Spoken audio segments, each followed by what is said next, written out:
আমরা এখন আছি বড় বড় গাছ আর জঙ্গলের মাঝে এই শতাব্দীর প্রাচীন রাখাল রাজা মন্দিরে। এখানে দিনের বেলাতেও শোনা যাচ্ছে ঝিঝি পোকার ডাক।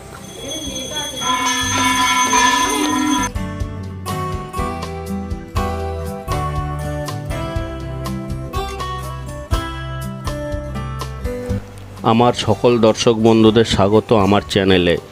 আরও একটা নতুন ভিডিও নিয়ে চলে এসেছি আপনাদের সামনে। আজ 22শে জুলাই 2025 মঙ্গলবার এক বৃষ্টি ভেজা বিকেলে আমরা সপরিবারে একটা টোটো রিজার্ভ করে বেরিয়ে পড়লাম পান্ডুয়া থেকে গোপালদাসপুর যাওয়ার উদ্দেশ্যে। এতক্ষণে আপনারা তো বুঝেই গেছেন আমরা যাচ্ছি শ্রীকৃষ্ণের লীলাভূমি গোপালদাসপুরের রাখাল রাজা মন্দিরে। এর জন্য সম্পূর্ণ ভিডিওটি দেখার জন্য এবং সঙ্গে থাকার অনুরোধ রইল। আর আমাদের ভিডিওটি ভালো লাগলে কমেন্ট, লাইক এবং শেয়ার করতে ভুলবেন না। আর এইরকম ভ্রমণ সংক্রান্ত আরও ভিডিও দেখার জন্য আমাদের চ্যানেলটি সাবস্ক্রাইব করে রাখতে পারেন। এই মন্দিরটি হলো একটি আশ্চর্যজনক বিস্ময়কর মন্দির। এই মন্দির এবং মন্দিরের ইতিহাস জানার জন্য অবশ্যই পুরো ভিডিওটি দেখুন। এই মন্দিরের ইতিহাস অনেক প্রাচীন। এই মন্দিরের অতীত ইতিহাস পড়লে জানা যায় এই মন্দিরটি আজ থেকে প্রায় 450 থেকে 500 বছর আগে প্রতিষ্ঠা করা হয় এক সিদ্ধ বৈষ্ণব পুরুষ রামকানু গোস্বামীর মাধ্যমে। খুব সহজেই হাওড়া বা কলকাতা থেকে মাত্র 2 ঘন্টার মধ্যে চলে আসা যায় এই মন্দিরে।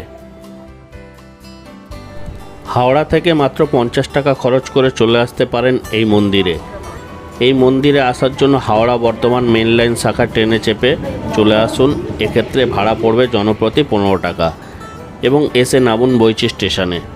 এবার এখান থেকে নামার পর বাইরে এসে শেয়ার টোটো চেপে চলে আসুন তালার মোড়ে।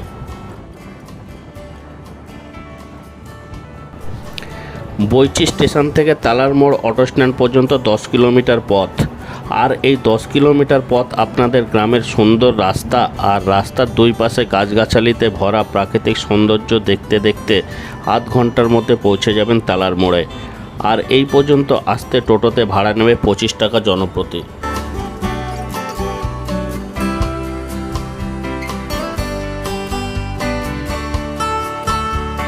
এখানে এসে নামার পর আরও একটি টোটো ধরতে হবে আপনাদের। এখান থেকে এই টোটোতে ভাড়া নেবে 10 টাকা জনপ্রতি এবং আপনাদের নামিয়ে দেবে রাখাল রাজা মন্দিরের তোরণের সামনে। এরপর এখান থেকে 200 থেকে 300 মিটার পায়ে হেঁটে আসার পর পৌঁছে যাবেন এই বিস্ময়কর মন্দিরে। আপনাদের এখানেই নামিয়ে দেবে। যদি আপনাদের নিজেদের গাড়ি বা গাড়ি রিজার্ভ করে আসেন তাহলে মন্দিরের কাছে গাড়ি নিয়ে যাওয়া যাবে এবং পার্কিংয়ের ব্যবস্থা আছে।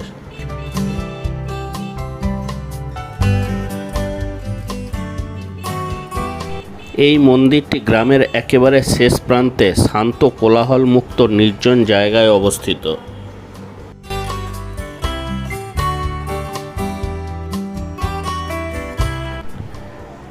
এই আমরা এসে পৌঁছালাম রাখাল রাজা মন্দিরে। এখন সময় বিকেল প্রায় 4:30। সন্ধে হতে আর বেশি সময় বাকি নেই। এই মন্দিরে একটি রহস্যময় ব্যাপার হলো এখানে সন্ধ্যার পর কোনো মানুষজনকে থাকতে দেওয়া হয় না। কারণ হিসাবে কথিত আছে শ্রীকৃষ্ণ যেমন বৃন্দাবনের নিধিবনে বিচরণ করেন ঠিক সেইভাবেই এখানেও শ্রীকৃষ্ণ রাখাল রাজা রূপের ধেনুদেরকে চড়ান। তাই এখানে সন্ধ্যার পর কোনো মানুষজনের থাকার অনুমতি নেই। এখানে ঘুরতে ঘুরতে আপনাদের অবগত করাবো এই বৈষ্ণব সিদ্ধ পুরুষ শ্রী রামকানু গোস্বামী এবং ওনার পরিবার সম্পর্কে এবং এই মন্দির গ্রামের শেষ প্রান্তে ঘন জঙ্গলপূর্ণ জায়গায় থাকার কারণ ও ইতিহাস। আপনাদের আগেই জানিয়েছি এই মন্দির তৈরি হয়েছিল বৈষ্ণব পুরুষ রামকানু গোস্বামীর মাধ্যমে। কালা পাহাড়ের ভয়ে তিনি বিগ্রহ এবং পরিবার নিয়ে নদিয়া থেকে কালনায় পালিয়ে এসেছিলেন। জায়গাটা সেই সময় বন জঙ্গলে ভরা ছিল। কথিত আছে তিনি বাকসিদ্ধ ছিলেন। অজান্তে দেওয়া তার অভিশাপে 3 দিনের মধ্যে মৃত্যু হয়েছিল তার ছোট ছেলের। শোকে মগ্ন এই সিদ্ধ পুরুষ এতে সংসার ত্যাগের সিদ্ধান্ত নিয়ে বৃন্দাবনের পথে রওনা হয়েছিলেন। পথে ক্লান্ত হয়ে গাছতলায় বিশ্রাম নেওয়ার সময় তিনি ঘুমিয়ে পড়েন। ভগবান শ্রীকৃষ্ণ স্বপ্নে দর্শন দেন। কোন কাঠ দিয়ে কিভাবে তার মূর্তি কে তৈরি করে দেবে সব বলে দেন স্বপ্নাদেশে। সেই অনুযায়ী তৈরি হয় মূর্তি। স্বপ্নাদেশের নির্দেশ মতোই বিগ্রহের অভিষেকও করা হয়েছিল। সেই রীতি আজও কালনার এই মন্দিরে বজায় আছে। প্রতি মাঘী পূর্ণিমা এখানে বিগ্রহের অভিষেক করা হয়। এই মন্দির রাখাল রাজা মন্দির নামে পরিচিত হলেও এখানে রয়েছে গোপীনাথের বিগ্রহ, যা গোস্বামীদের পারিবারিক বিগ্রহ। এর মধ্যে ছোট বিগ্রহটি নিজের প্রয়াত ছেলের নাম অনুযায়ী ওই সিদ্ধ বৈষ্ণব সাধক নাম দেন রাখাল রাজা। পরবর্তী সময়ে এই মন্দিরের খ্যাতি বাড়তে থাকায় ব্রজপুরের দেবী গোপাল পাজা নামে এক ভক্ত বড় আকারে মন্দিরটি বানিয়ে দিয়েছিলেন।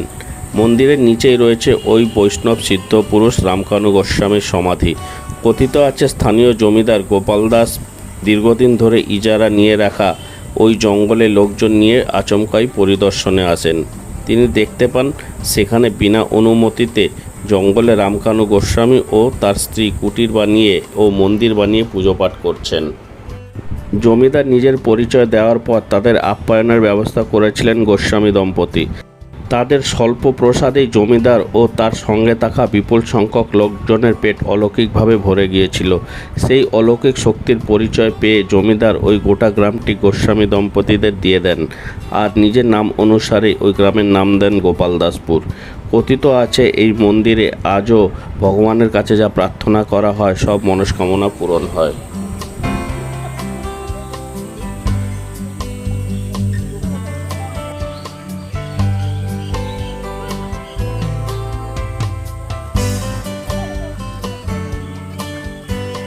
আমরা মন্দিরের চারিপাশটা ঘুরে ঘুরে দেখতে লাগলাম। এখানে কংসের কারাগার থেকে শ্রীকৃষ্ণের মথুরা গমন, কালিয়া দমন এবং বকাসুর বধের দৃশ্য সুন্দরভাবে সাজিয়ে রাখা হয়েছে। ভগবান শ্রীকৃষ্ণের স্বপ্নাদেশ অনুযায়ী রামকানু গোস্বামী এই পুষ্করিণীতেই একটি ভাসমান নিমকাঠ দেখতে পান এবং সেই নিমকাঠ দিয়েই এই মন্দিরের রাখাল রাজার বিগ্রহটি তৈরি করা হয়। স্বপ্নাদেশ অনুযায়ী এই পুষ্করিণীর পাশে মন্দিরও নির্মাণ করা হয়।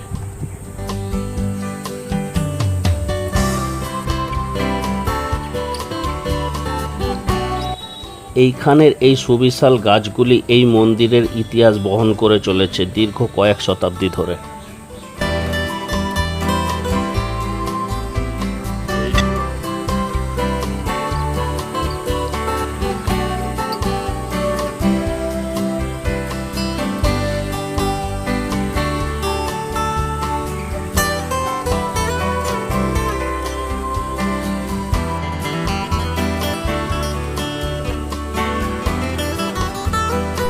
এদিন আমাদের মন্দিরের সন্ধ্যা আরতি এবং সন্ধ্যাকালীন পূজা দেখা এবং প্রসাদ পাওয়ার সৌভাগ্য প্রাপ্তি হলো।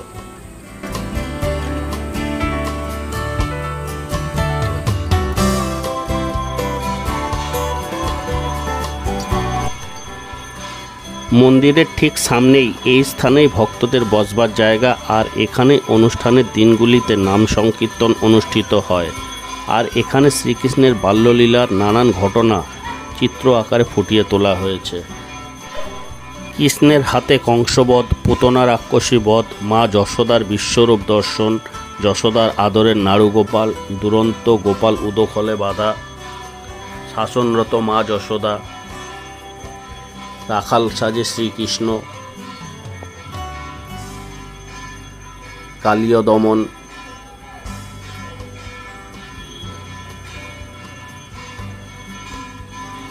গিরি গোবর্ধন পর্বত,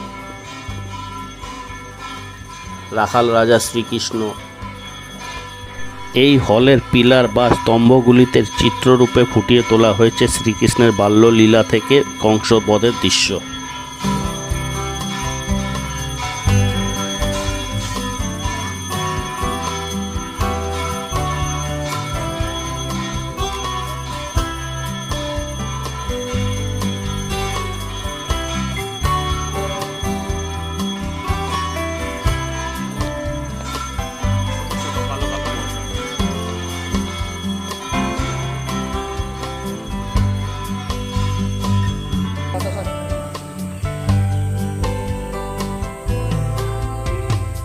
আমরা পুরোহিত মশাইয়ের সঙ্গে কথোপকথনের মাধ্যমে জানতে পারলাম এই মন্দিরের বড় অনুষ্ঠানগুলি হলো রামনবমী এবং দোল পূর্ণিমা।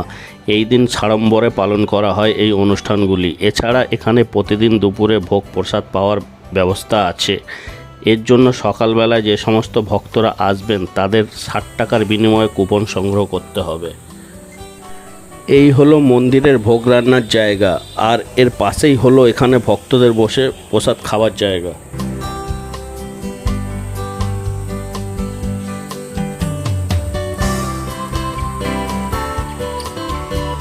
এখানে ভোগের সমস্ত রান্নাই মাটির উনুনে এবং কাঠের জ্বালানিতে করা হয়।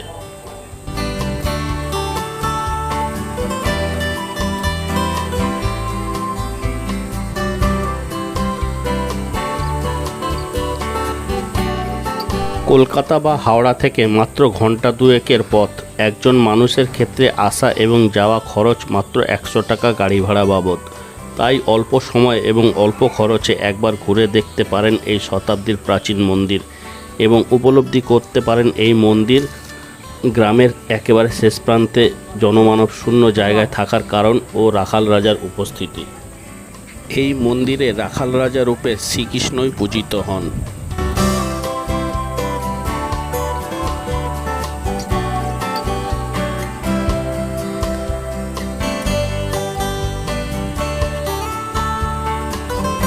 এই ভিডিওর মাধ্যমে সহজ পথে কিভাবে আসা যায় রাখাল রাজা মন্দিরে তা জানানোর চেষ্টা করলাম।